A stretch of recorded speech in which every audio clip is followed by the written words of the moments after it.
তো এই ক্ষেত্রে এখন যেটা করব সেটা হচ্ছে এইটা আঁকার পরে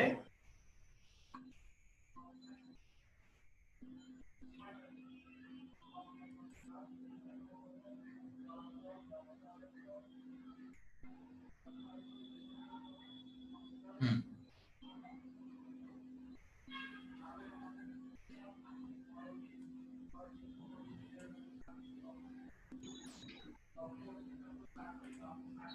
আচ্ছা, তো এই পর্যন্ত, হ্যাঁ আমি যাচ্ছি, চিন্তা করেন না, এই পর্যন্ত আঁকায় নিছেন, আমি তো আপনাদের সাথে করে নিয়ে যাব। এবং এটাকে নেমিং করব আমরা, এটাকে নেমিং করব হচ্ছে এ, এটাকে নেমিং করব হচ্ছে আমরা বি, এটাকে নেমিং করব হচ্ছে আমরা সি, এটাকে নেমিং করব হচ্ছে আমরা ডি। তো তার মানে ও কেন্দ্র বিশিষ্ট একটা বৃত্ত, এবং এই বৃত্তের এসি এবং বিডি দুইটা কর্ণ অঙ্কন করতে হবে। এখন আমাদের ও আমি এখনো দিই নাই, তো সেই ক্ষেত্রে এইটা আর এটা আমরা যোগ করে দিব। এই যে দুটা কেন্দ্র আমি ঠিক যেভাবে বাঁকা একটা চতুর্ভুজ আঁকলাম ওইভাবে আপনি আঁকবেন। আচ্ছা, এই জন্য নাম কি সুবাত হাসিন চৌধুরী কি চলে গেছে নাকি? সুবাত হাসিন চৌধুরীর নেটওয়ার্কের প্রবলেম মনে হয় আজকে। তো এই দুইটা কর্ণ এটা ই বিন্দুতে ছেদ করবে। দেখেন আমি এই পর্যন্ত যেটা আঁকলাম, এ বি সি ডি একটা চতুর্ভুজ, এবং এই চতুর্ভুজের এসি আর বিডি দুইটা কর্ণ, এসি আর বিডি দুইটা কর্ণ, এবং এই দুটো কর্ণ পরস্পর ই বিন্দুতে ছেদ করছে। এই রুহি, তুই কি আসছিস ক্লাসে না ঘুমাচ্ছিস? কথা বলিস না কেন?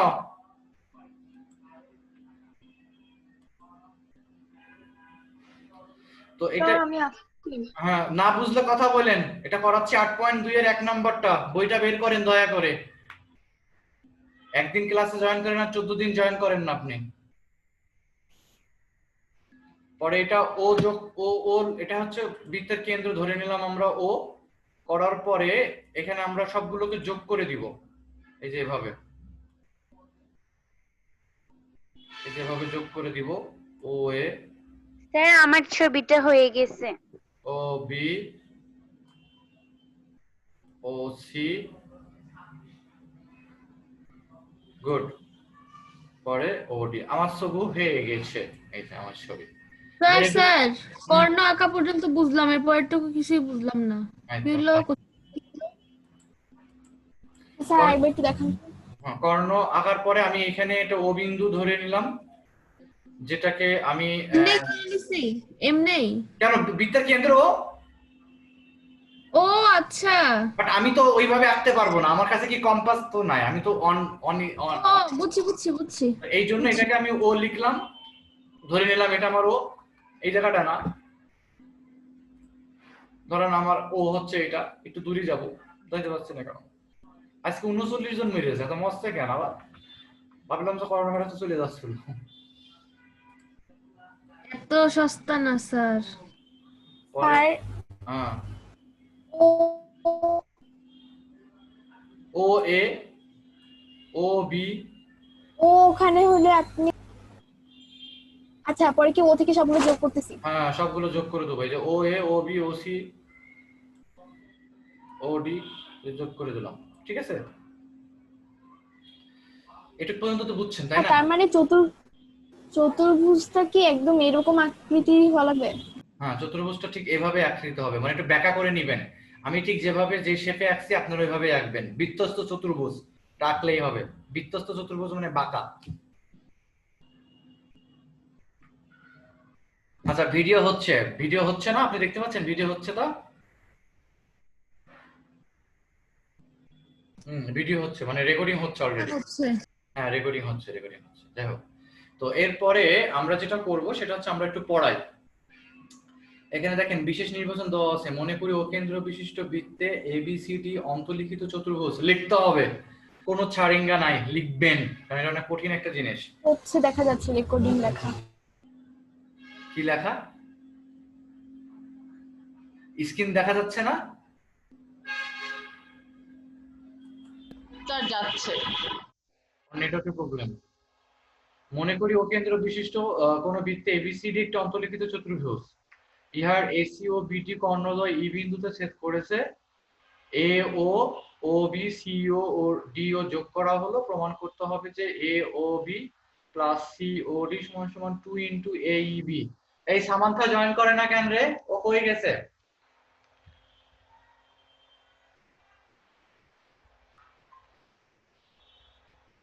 আপনাদের মাইলস্টোন স্কুলে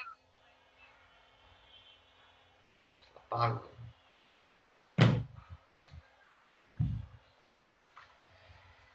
মনে করি ও কেন্দ্র বিশিষ্ট। ইন্দ্ররাজ আছে না, ইন্দ্ররাজের চিনিস তোরা কেউ? ক্লাসে ইন্দ্র সেটা জি স্যার, খুব ভালো করে স্যার। একটা আজাইরা একটা জিনিস, আল্লাহ, পাগল করে ফেলে। ভাই আমার কাছে পড়ে, ওই সে আমাদের কাছে, আমার কাছে ছেলেদের যে ব্যাচ আছে, একটা ব্যাচ আছে না, ব্যাচ পাগল করে ফেলায় মাঝে মধ্যে ফোন দিয়ে। স্যার এখনো কি আগের মতোই? সেই সেম, কিন্তু পড়াশোনা তার ইমপ্রুভমেন্ট হয়েছে। আগে একটু পাগল পাগল ছিল, তুই একটু ধরে মারছিলি না আবার? জি স্যার, অর্থের একটা থাপড় দিছিল একবার। তো বিশেষ নির্বাচন লিখে ফেলাম, তারপর প্রমাণে যাব। তাড়াতাড়ি করেন, প্রমাণে যাইতে হবে। বিশেষ নির্বাচন হয়ে গেলে একটু বলেন যে স্যার এটা হয়ে গেছে, তার মানে এই যেটা যেটা সাধারণ প্রশ্ন, ওটাই আমার বিশেষ নির্বাচন। শুধু প্রমাণ করজের পরিবর্তে প্রমাণ করতে হবে যে এই পর্যন্ত হয়ে গেলে কথা বলেন, এই যে এই পর্যন্ত।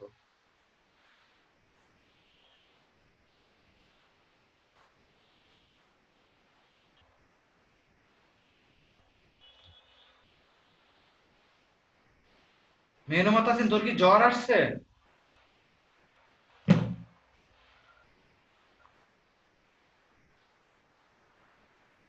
জি স্যার, হ্যালো।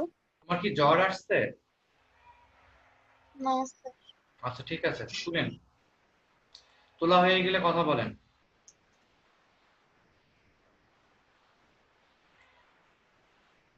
স্যার হয়ে গেছে। সামান্থা খন্দকার, আসসালামু আলাইকুম স্যার। আসসালাম। কি ক্লাস হচ্ছিল তোর এখন এই টাইমে? স্যার একটা ফিজিক্সের ক্লাস হয় ইসমাইল স্যারের, সেটা আমি একটু করলাম আজকে আর কি। আচ্ছা, তো এখন এইখানে আজকেই করেন। আর কি, কালকে থেকে নাই। আচ্ছা ঠিক আছে, এখানে একটু করেন। শেষ। স্যার, বলেন। স্যার আপনি একটু পেজটা আর একটু উপরে উঠান স্যার, আমি ধাপ 2 এর পরে দেখতে পাচ্ছি না আর। আমি তো বুঝাইনি, এখন আপনি এখন যাবেন কেন? স্যার আমি তো নিজে বুঝতে পারছি স্যার, আমি তো চেষ্টা করছি নিজে বোঝার, না হয়তো আমি পারবো না। ঠিক আছে, তাহলে জি যান। স্যার। আচ্ছা, আমরা ত্রিভুজ প্রথমে স্যার আপনার ছবিটাকে একটু সাইড করা যাবে অথবা মুছে ফেলা যাবে? যাবে, কিন্তু এই ছবি সাইড করলে আমি বুঝাবো কি করে? কেন আপনার দেখতে কষ্ট হচ্ছে? ছবি তো সাইড করা যাবে না, এটা তো আর সরানো যাবে না, কিন্তু মুছে ফেলা যাবে। কিন্তু কথা হচ্ছে ছবি সাইড করলে আপনাকে বুঝাবো। আচ্ছা না না স্যার, তাহলে আচ্ছা দরকার নেই স্যার। আমি এটা উঁচু করতে পারি, উঁচা করে ধরে রাখতে পারি এভাবে, যেখানে যেটা প্রয়োজন তখন সেটা। তো দেখেন, ত্রিভুজ এ ই ডি। তো আমার এ ই ডি ত্রিভুজ বলতে আমি কোনটা বোঝাচ্ছি? এ ই এই ডি। এবং এ ই ডি ত্রিভুজ আপাতত ধাপ একটা আমরা একটু পরে বুঝলেও হবে এটা কেন করতেছি। এটা ধাপ একটা আমরা আপাতত না বুঝি, আমরা ধাপ 2 এ যাই। ধাপ একটা আমি লাস্টে বুঝাবো। আগের থেকে বলি, ধাপ 1 আমি লাস্টে বুঝাবো। এরকম কোনো নিয়ম নেই যে ধাপ 1 না বুঝে ধাপ 2 এ যাবে না। আমি ম্যাক্সিমাম যখন ফিজিক্যালি যখন এগুলো করাই অন বোর্ড বা ইয়েতে, তখন ধাপ 1 আগে বাদ দিয়ে দিই, ওইটাকে আমি ধাপ 3 নামকরণ করি। আমি আগে ধাপ 2 বুঝাবো, দেন ধাপ 3 বুঝাবো, দেন ধাপ 1 এ যাবো এখানকার ধাপ অনুসারে। ধাপ 4 লাস্টে ধাপ 1 এ আসবো আমরা। ঠিক আছে, তাহলে আমাদের বুঝতে অসুবিধা হবে না। আমরা প্রথমে ধাপ 2 এ যাব। দেখেন, আমরা গত ক্লাসে শিখাইছি যে কোন চাপের উপর দণ্ডায়মান কেন্দ্রস্থ কোণ, কোন চাপের উপর দণ্ডায়মান কেন্দ্রস্থ কোণ বৃত্তস্থ কোণের দ্বিগুণ। কেন্দ্রস্থ কোণটা বৃত্তস্থ কোণের দ্বিগুণ, তার মানে কেন্দ্রস্থ কোণ যেটা আসবে সেটা হচ্ছে বৃত্তস্থ কোণের 2 গুণ। আচ্ছা, তো এই ক্ষেত্রে আমরা এবি চাপের উপর দণ্ডায়মান অবস্থিত কেন্দ্রস্থ কোণ এ ও বি, এই যে আমাদের এটা এ ও বি, এটা কেন্দ্রস্থ কোণ এ ও বি। কেন্দ্রে যে কোণ উৎপন্ন করে সেটাকে কেন্দ্রস্থ কোণ বলা হয়। কেন্দ্রে যে কোণ উৎপন্ন করে ওইটাকে আমরা কেন্দ্রস্থ কোণ বলি। তাহলে এখানে কেন্দ্রস্থ কোণ হচ্ছে এ ও বি। আর বৃত্তের সাথে, মানে একটা বৃত্তে যদি কোনো দুটো রেখা দেখেন, আর বৃত্তস্থ কোণ হচ্ছে এ ডিবি, এটা বৃত্তস্থ কোণ। এই যে দেখেন, এখন কথা হচ্ছে স্যার এখানে তো অনেকগুলো বৃত্তস্থ কোণ আছে, আমরা কেন এই শুধুমাত্র এডিবি নিচ্ছি? প্রশ্ন আসতে পারে। তো এইটার জন্য আপনাকে চাপ বুঝতে হবে। চাপ দেখেন, এবি চাপের উপর দণ্ডায়মান। দণ্ডায়মান কি? সোজাভাবে যে দাঁড়ানো অবস্থায় আছে। এবি চাপটা যেহেতু তুমি এখানে উল্লেখ করতেছো, এই এবি চাপের উপর বৃত্তস্থ কোণ তোমার এ ডিবি। তার মানে এবি, আমি ভূমির উপর দাঁড়ায় আছি, আমার ভূমি তো শুধু এই জায়গাটা না, আমার ভূমি তো মাটি নিচেও নামতে পারি আমি, বাট আমি এখন চিন্তা করব আমার ফ্লোর নিয়ে চিন্তা করব। তো আমার এ বি ডি এটাও কিন্তু বৃত্তস্থ কোণ হতে পারে, আবার এ ডি বি এটাও আমার বৃত্তস্থ কোণ হতে পারে, বাট আমি যেহেতু চাপ নিচ্ছি এ বি, যেহেতু চাপ নিচ্ছি এ বি, এই জন্য আমার বৃত্তস্থ কোণ হবে এ ডি বি। কেবল যে উপপাদ্য 20 স্যার এবি চাপ কেন? এটা নিতে হবে স্যার, আপনার প্রমাণের স্বার্থে আপনাকে যাইতে হবে। প্রমাণ দেখেন এ ও বি, যেহেতু প্রমাণ আমার এ ও বি, তাহলে আমার চাপ নিতে হবে এ বি। প্রমাণে সিওডি আছে, আমাকে প্রমাণ করার জন্য বেস্ট। এই যেহেতু প্রমাণে আমার সিওডি আছে, আমার চাপ নিতে হবে সিডি অ্যাকর্ডিং টু প্রমাণ। প্রমাণ চাপ কি? গত ক্লাস করেন নাই, যার জন্য বুঝেন নাই। চাপ হচ্ছে একটা খণ্ডিত অংশ। দেখেন এখানে এবি একটা খণ্ডিত অংশ, একটা বৃত্তকে অনেকগুলো ভাগে যদি ভাগ করি সেটাকে একটা খণ্ডিত অংশ। দেখেন এবি একটা খণ্ডিত অংশ, বিসি একটা খণ্ডিত অংশ, সিডি একটা খণ্ডিত অংশ, মানে একটা বৃত্তের এক একটা অংশ। তো যেহেতু আমার চাপ এবি এবং এই এবি চাপের উপর বৃত্তস্থ কোণ এ ডি বি আর কেন্দ্রস্থ কোণ এ ও বি। দেখেন ধাপ 2 কারো বুঝতে অসুবিধা আছে কিনা? এবং আমরা জানি কেন্দ্রস্থ কোণ বৃত্তস্থ কোণের 2 গুণ। উপপাদ্য 20 বই বের করে দেখেন, উপপাদ্য 20 এ লেখা আছে বৃত্তস্থ কোণের 2 গুণ সমান সমান কেন্দ্রস্থ কোণ। তো যেহেতু আমার এখানে কেন্দ্রস্থ কোণ এ ও বি, এই যে এ ও বি কেন্দ্রস্থ কোণ, এর জন্য আমি এ ও বিটাকে, দেখা যাচ্ছে না, ধাপ 2 দেখেন এখানে এ ও বি কেন্দ্রস্থ কোণ আর বৃত্তস্থ কোণ হচ্ছে এ ডি বি।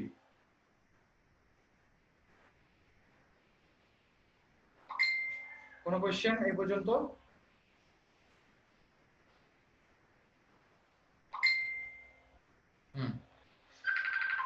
ধাপ 2 এ কোনো প্রবলেম আছে?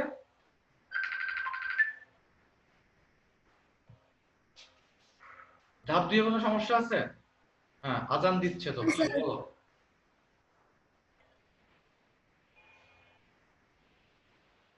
পরে ফোন দাও, 7টা বাজে, 7টা পরে ফোন দাও, 7:30 পরে ফোন দাও।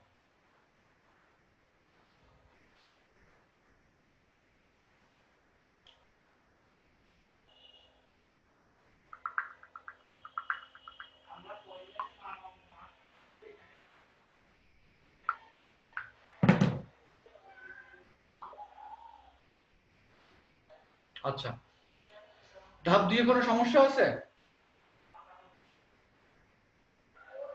ধাপ 2 এ কোনো সমস্যা আছে? কথা বলতে হবে।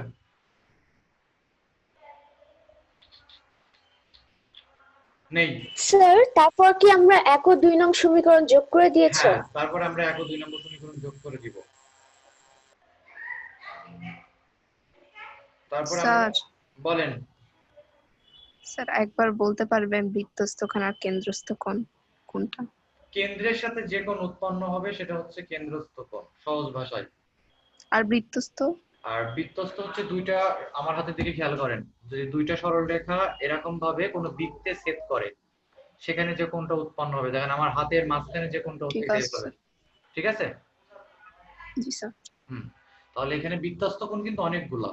এ ডিবি একটা বৃত্তস্থ কোণ, এ সিবি একটা বৃত্তস্থ কোণ, আমি যেগুলো পড়াচ্ছি দেখেন অনেকগুলো বৃত্তস্থ কোণ। ঠিক আছে? এই যে এখানে অনেক বৃত্তস্থ কোণ, বৃত্তস্থ কোণের আর স্যার এ ও বি হলো কেন্দ্রস্থ কোণ। আর এ ও বি হলো কেন্দ্রস্থ কোণ। এবার ধাপ 2 এ আসি, আশা করি ধাপ 1 হয়ে গেছে। তো ধাপ 2, সরি আর ধাপ 3 এ আসি। এবার সিডি চাপের উপর দণ্ডায়মান, সিডি চাপের উপর দণ্ডায়মান কেন্দ্রস্থ কোণ হচ্ছে সিওডি। কেন্দ্রস্থ কোণ সিওডি, এই যে সিওডি। আর বৃত্তস্থ কোণ সি এ ডি, বৃত্তস্থ কোণ সি এ ডি, এই যে বৃত্তস্থ কোণ সি এ ডি। তাহলে আমরা একই জিনিস উপপাদ্য 20 অনুসারে কেন্দ্রস্থ কোণ বৃত্তস্থ কোণের 2 গুণ। তো আমি যেটা এটা কার্সার যেটা নিলাম সেটা হচ্ছে এইভাবে, এটাকে আমরা 1 নম্বর সমীকরণ দিব আর এটাকে আমরা 2 নম্বর সমীকরণ দিব, সমীকরণ ঠিক যেভাবে দিতে হয়। দেওয়ার পরে আমরা যেটা করব সেটা হচ্ছে আমরা 1 ও 2 যোগ করে দেব। কি করব? 1 ও 2 যোগ করে দেব। ঠিক আছে? তো 1 আর 2 যোগ করতে হলে এইটা লেফট সাইডের সাথে এই যে এখানকার এটা লেফট সাইডের সাথে এটা লেফট সাইড যাবে, তাই গেছে। আর এইটা রাইট সাইডের সাথে এটা রাইট সাইড গেছে, তাই গেছে। পরে এখানে 2 আর আমরা আপনি কমন, ই কোনটাকে দিছেন? ই তো তোমাকে তুলতে বলিনি বাবা, আমি এখনো, আমি তো তোমাকে যতটুকু পর্যন্ত না না না না, চিত্রের মধ্যে আমি এই যে চিত্রের নামকরণ। এই যে সি এই দেখেন হ্যাঁ, এটা কি মানে? ই, এটা হচ্ছে দুইটা সরল রেখা মানে কর্ণ যে দুটাকে সেট করছে, এসি আর বিডি। এসি কর্ণ ও আর আচ্ছা কর্ণ আচ্ছা, বুঝছি বুঝছি। এই যে ই বিন্দুতে সেট করছে। ঠিক এই জায়গাটায়, যে আমার কার্সারটা এখন যে জায়গাটায় আছে এই জায়গাটায় সেট করছি। আমি ই তো আর এখানে দিতে পারি না, এইজন্য এখানে দিয়ে দিচ্ছি। তো এটা লেফট সাইডের সাথে রাইট সাইড যোগ করে দিবেন। দেখেন এই পর্যন্ত আপনারা তুলবেন, এই পর্যন্ত তোলার পরে ধাপ 1 বুঝবেন, তারপর এখানে আসবেন, না হলে কিন্তু মাথার উপর দিয়ে যাবে। আগের থেকে বলে রাখো।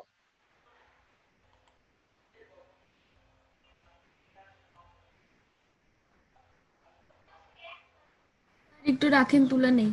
তোলেন, আমি চলে যাচ্ছি। শুধু যার তোলা হয়ে যাবে বা আগে আগে যদি কাউকে শেষ হয়ে যান, তার যদি নামাজের জন্য খুব চাপা দরকার হয় নামাজ পড়তে যেতে পারেন, কারণ আমি নামাজের জন্য আপনার গুনাহ নিতে পারবো না, আমি ব্রেক তো আমি দিবই।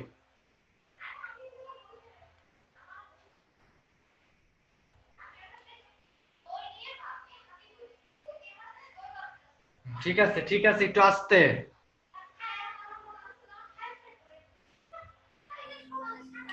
আচ্ছা, তো এই ক্ষেত্রে 2 কমন নিয়ে নিলাম আমরা, এই পর্যন্ত 2 কমন নিয়ে নিব। কমন নেওয়ার পরে বাদ বাকি আমরা ধাপ 1 এ যাব।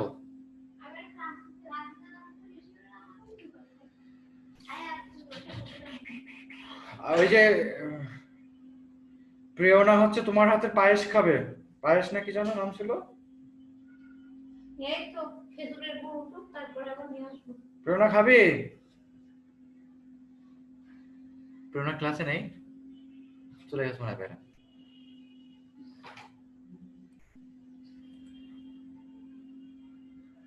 প্রিয়না ক্লাসে তো নেই, আল্লাহ কাকে ডাকতেছে।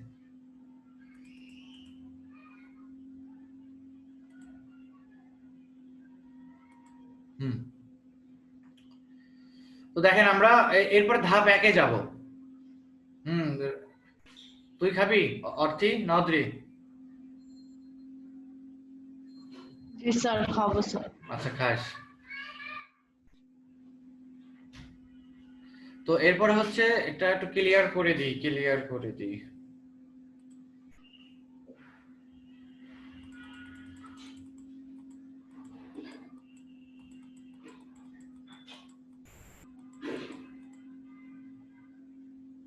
দাগাদাগি করেন না, ভালো লাগতেছে না।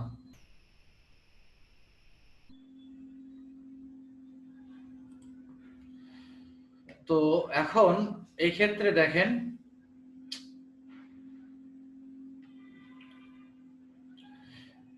ধাপ 1 এ যান। ত্রিভুজ AED এর বহিস্থ কোণ, এখানে একটু বুঝতে হবে। দেখেন ত্রিভুজ AED এটার বহিস্থ কোণ AEB, AED এটার বহিস্থ কোণ AEB, এই যে এই বহিস্থ কোণ।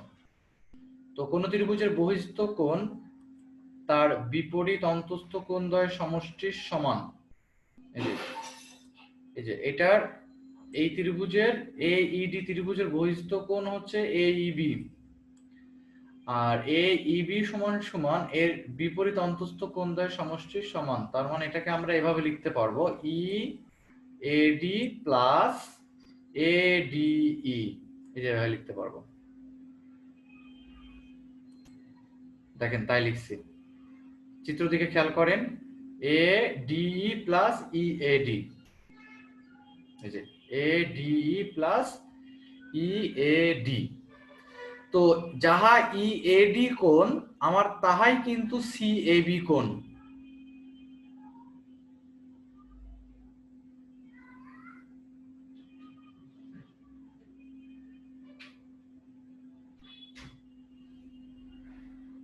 যেটাই আমার EAD কোণ সেটাই হচ্ছে আমার CAD কোণ। তো ওরা যেটা করছে EAD এর পরিবর্তে CAD লিখছে, ধাপ একে আসেন, EAD এর পরিবর্তে CAD লিখছে, আর যেটা আমার ADE কোণ সেটাই আমার ADB কোণ। কোশ্চেন এটা না বুঝলে কথা বলতে হবে এখানে।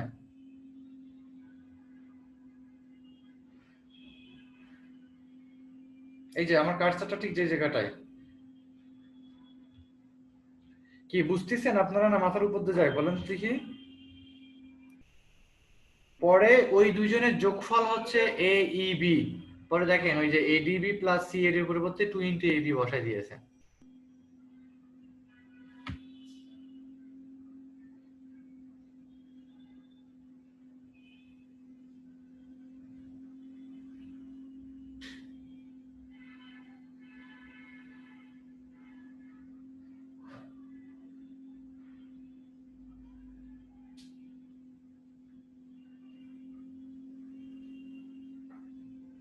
এগুলো করে লাভ কি?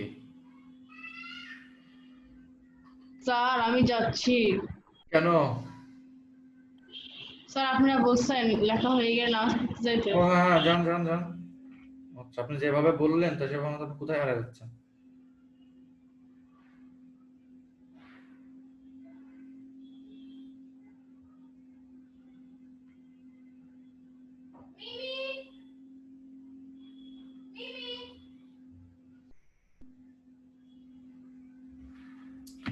কোশ্চেন থাকলে বলতে হবে। রাইসা কোশ্চেন আছে এখনো? রাইয়া স্যার 1 নাম্বারটা একটু আরেকবার বুঝাই দেন। 1 নম্বরটা হচ্ছে এখানে তো কালার করে ফেলা আছে, স্যার আপনি বুঝতে পারবেন না? সবই মুছতে হবে, পুরো একদম অল ক্লিয়ার করে দিয়েছি। দেখেন ত্রিভুজ বাস স্যার AEB। ওই হাইটটা দেখে যথেষ্ট পরিমাণে ভয় পাইছি। কেন? কি জানি হুট করে দেখলাম একদম চমকাই উঠছি। মানে টাসকি খাইছে স্যার ও। আচ্ছা হ্যাঁ পুরা হরর ভাইব। আচ্ছা দেখেন AED, এই যে এখানে একটু খেয়াল করেন, AED এই যে ত্রিভুজ, এই ত্রিভুজের বহিস্থ কোণ হচ্ছে এই ত্রিভুজের বহিস্থ কোণ হচ্ছে AED। যে ত্রিভুজটা দেওয়া আছে এই যে AED, এই যে ত্রিভুজ, এই ত্রিভুজের বহিস্থ কোণ AEB। এবং আমাকে যেটা মাথায় রাখতে হবে সেটা হচ্ছে এই বহিস্থ কোণটা, এটা মনোযোগ দেন, এই বহিস্থ কোণটা এর বিপরীত অন্তস্থ কোণদ্বয় সমষ্টির সমান। তো এর বিপরীত অন্তস্থ কোণটা অবশ্যই আমরা বলতে পারবো EAB, মানে এই যে এ কোণটা আর ABE, এই কোণটা ও EAB। বুঝছি। তো তাই লেখা আছে যে ADE AEB সমান। স্যার খাতায় না আমি এই 1 নাম্বার ধাপটা 3 নাম্বার হিসাবেই লিখছি। তোমার ইচ্ছা, তুমি যে কোনো একটা ধাপে লিখতেই পারো, এজ ইউ উইশ। 4 নম্বরও লিখতে পারো, মানে মূল কথা হচ্ছে এই জিনিসগুলো থাকলেই হবে, তুমি বুঝে বুঝে লিখবা। 1 নাম্বার ধাপ যদি আমি আগে বুঝাতাম, শুনেন 1 নাম্বার ধাপটা আগে বুঝাতাম তাহলে আপনাদের অনেক কোশ্চেন আসতো যে স্যার এটা কেন করতেছি, কেন করব, এ করব সে করব। এখন অনেক কোশ্চেন আসতেছে কিন্তু আপনারা মনে কোশ্চেন করতেছেন না, নাকি এটা বুঝেন আল্লাহ জানে। স্যার EAD কি কেমনে? বুঝিনি, আবার বলেন। স্যার যে প্রথম ধাপটাই, স্যার ওই যে ধাপটায় ADE প্লাস EAD কেমনে? আচ্ছা দেখো খেয়াল করো, AEB যে কোণটা, এই কোণটা এর অন্তস্থ বিপরীত কোণদ্বয় সমষ্টির সমান। তো তুমি জানো কোন ত্রিভুজের বহিস্থ কোণ তার বিপরীত অন্তস্থ কোণদ্বয়ের সমষ্টির সমান। তো AEB সমান সমান তুমি লিখতে পারবা EAD। এই যে দেখো, এই যে এই কোণের বিপরীত কোণ হচ্ছে যে এইটা আর এইটা, এই যে EAD আর ADE। বুঝছেন নাকি বোঝেন নাই?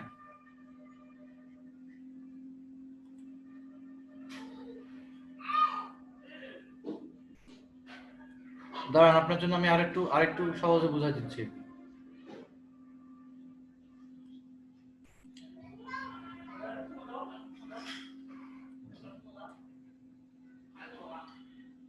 আহা,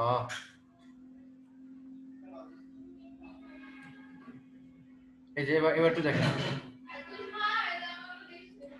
ও আচ্ছা স্যার, আমি বুঝে ফেলছি। আচ্ছা, মেনুমা বুঝছেন এবার? এই যে এই জি, কোণটা তার বহিস্থ কোণ বিপরীত। হচ্ছে ভেতরের দুইটা কোণের। হ্যাঁ, জি বিপরীত স্যার, দুইটা, মানে এই যে দুটো দুটো কোণের সমান, সমান, যোগফলের সমান। যোগফলের সমান। এটা বোঝানোর জন্য স্যার এখন 4 নম্বরে কি করব?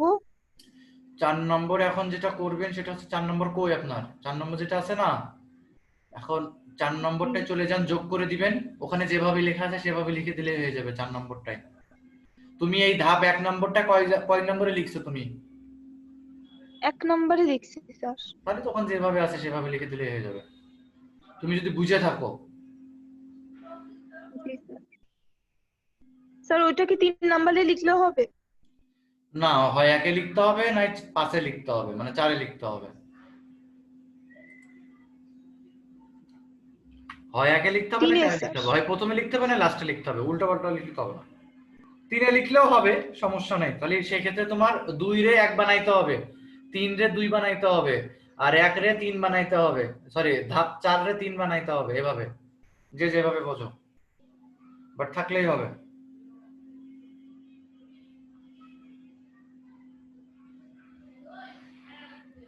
সুমাইয়া বিনতে কবির কি ঢাকা শহরে আসছে? জি স্যার। সে ক্লাসে জয়েন করলো না কেন? তাকে বলেন যে আফটার ব্রেকের পরে ক্লাসে জয়েন করতে। তোলা হয়ে গেলে ব্রেক নিতে পারেন। রাইয়া, নওরিন, তুমি কি, তোমার তোলা হয় নাই? তুমি বসে আছো কেন? যদি তোলা হয়ে যায়, হয়ে গেছে নওরিন তোলা? জি স্যার। সমস্যা আছে? স্যার এরপর থেকে হচ্ছে বোর্ডে ক্লাস নিলে হয় না? আচ্ছা, আমি ব্রেকের পরে বোর্ডে যাচ্ছি, সমস্যা নেই। স্যার এইভাবে জ্যামিতি করতে একটু প্রবলেম হচ্ছে। বুঝছি আমি। তো এইটা আগে তুলে নেন, তারপর স্যার জ্যামিতিটাই শুধু বোর্ডে করায়, বাকিগুলো এমনি জি করায়। স্যার। আচ্ছা ঠিক আছে, বোর্ডে যাচ্ছি, প্রবলেম নেই, তোলেন। এটা 1 নম্বরটা তুলে নেন, অন বোর্ড যাচ্ছে। স্যার কয়টার দিকে জয়েন হবো? 40-এ? 40-এ জয়েন হবেন।